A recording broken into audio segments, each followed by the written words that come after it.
Hey guys, welcome back. If you are new here, my name is Kelsey. I'm a pattern designer, and this video is a little bit different. We're actually leaving my house and we're going to be doing a project at one of my friends' houses. My friend's name is Melissa. They recently moved in probably about a year ago to this beautiful home. She has 3 little girls and a dog, as well as her husband. So there are 5 people living in this house. And as they've just lived in this house over the last year, they've realized that storage is a really important thing that they need, that this house is lacking. So just randomly one day we were talking, I was saying how I want a project, but our apartment's kind of done. I've done everything that I can do to this apartment, and I was just itching for a project, and she mentioned this basement bathroom and how they had already bought one little chest cabinet situation, and it kind of helped with the storage, but she definitely needed more. She wanted a mix of closed storage as well as open storage because she felt like too much closed storage would make the room feel small. It is a bathroom and it's in a basement, so she wanted it to be open but also have enough storage and hide some things away that she doesn't want to see all the time. I was definitely interested, and I asked her just to send me a photo and then some basic measurements just so I can get an idea as to what she wanted and what I'm actually able to do. I by no means am a professional carpenter or contractor or anything like that. I just happen to have done a lot of woodworking projects here as well as in other places that we've lived. And that's about all my experience. I have more than the average person, but I'm definitely not a professional. And she knows that. She was totally fine with it. She was appreciative of me even wanting to attempt to do this. So before you go into the comments and start saying how I'm not a professional or I did something wrong, just remember, I'm not claiming to be a professional. I know I might have done stuff not perfectly, but in the end, she loved it, I loved it, and she has a whole bunch of storage. Now that you have a little bit of the backstory, we can now jump into the project and you can see how we transform this bathroom and have a whole lot more storage by the end of it. Okay, so this is kind of a before, so you can see that there's a whole bathroom here, and then there's a significantly large area that she really wasn't sure what to do with. They had already bought this middle section, which had a bunch of blankets and just kid things that they needed to store, but obviously it wasn't enough storage. So we bought 2 base cabinets as well as a bunch of plywood. We just got them to pre-cut because I knew the measurements already, so I was able to know exactly how much wood I needed. That way we just didn't have to go multiple times to Lowe's because that's a lot. Now the way I wanted to build these was just work from the bottom and work your way up. So the easiest thing to put in first was those base cabinets.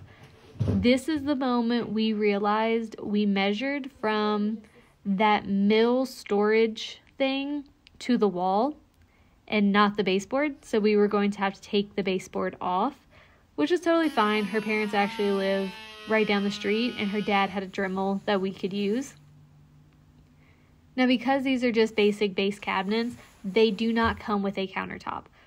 So I had bought wood that is really good for staining. It's really pretty. Wood is very dependent. Some wood is good for painting. Some wood is good for staining. Some wood is just good to never see again. Once you put it up, you hide it.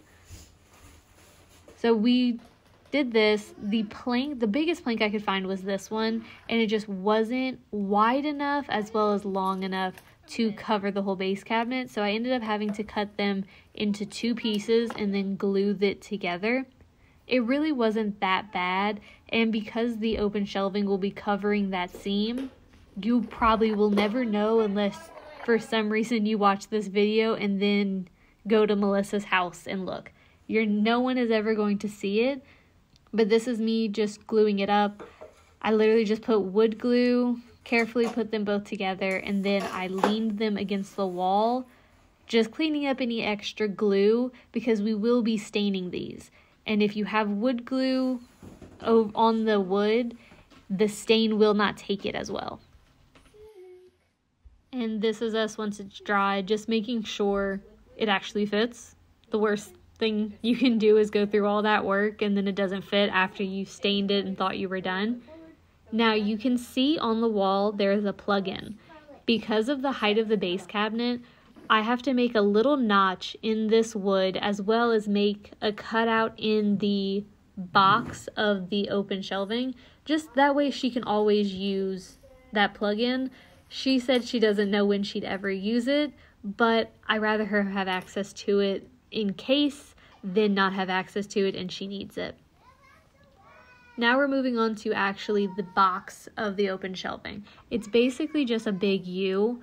I have the two long planks that are on each side, and then they're connected together by brackets. Because no wall is ever straight, some of the brackets are longer than others. I think the very top one was like 12-foot long bracket, but by the bottom part it was like 13 1/4.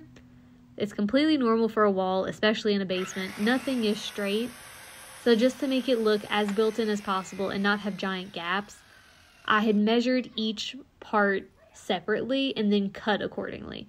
That way, everything looks really good and tight together. Now to attach the brackets, we're just using really long screws.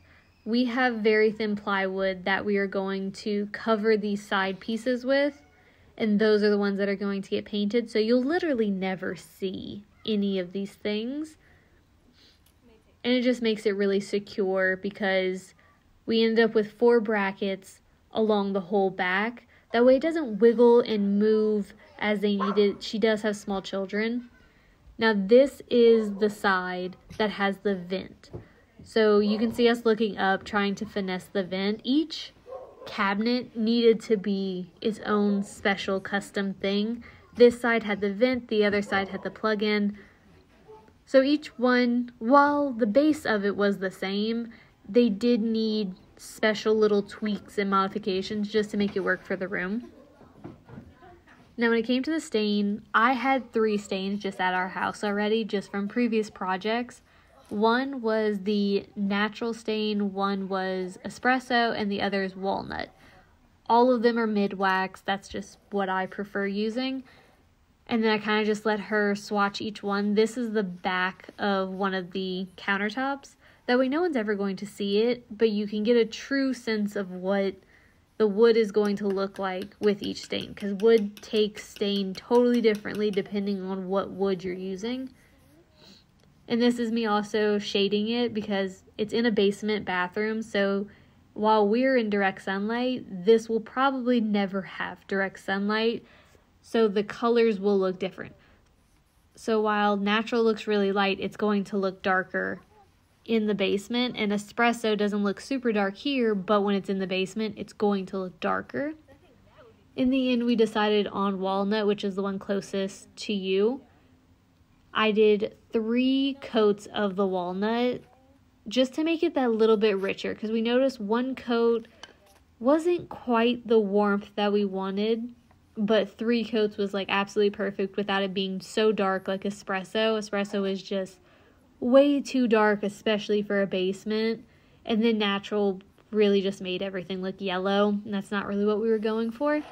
So this is what it looks like. I love it. Like I said, it breaks up the gray. And it also brings warmth to the bathroom. Bathrooms tend to be kind of cold. It has tile floors, white walls. It's just a hard look without some kind of warmth being brought in, and that countertop really helped bring in the warmth. Now we're adding the second box, and this is the one that we had cut in that little slit, that way she can still use the plug-in. And I ended this day by painting. I wanted the 2 upper cabinets boxes to be painted, that way in the morning I could make the inside shelving. And you can see how much this is wiggling. I promise we do secure it later. I just needed these painted for the next day. Now I know this is the same outfit, or at least it looks like the same outfit, and it is. But this is the next day, and this is us just making the shelving. I realized after a few shelves, the easiest way to do it was to pre-drill the screw into the wood and then attach it to the box itself. That way you weren't trying to hold the screw at the same time hold the piece of wood. It just became a whole thing. So that just made it 10,000 times easier, was to just pre-drill it Now when it comes to shelves, it's really just a lot of leveling and trying to make sure everything is straight. She had particular things that she wanted in each shelf, so that made it super easy. I would just measure the product and then I would make sure the shelf was tall enough for that. Now the part I did not film for some reason was we put covers over the top, so it's little face plates, that way you don't see the raw wood. And this is the final result. I love the way it looks. She loves it. It added so much storage and it looks built in. Okay, and that is it. I hope you enjoyed this video. If you want to see more like this, hit the subscribe button, hit the like button, comment, tell me if you even like these things. Normally I'm doing vlogs in the studio, so if DIY projects or something you want me to do more of, by all means tell me down below and I will see you next week.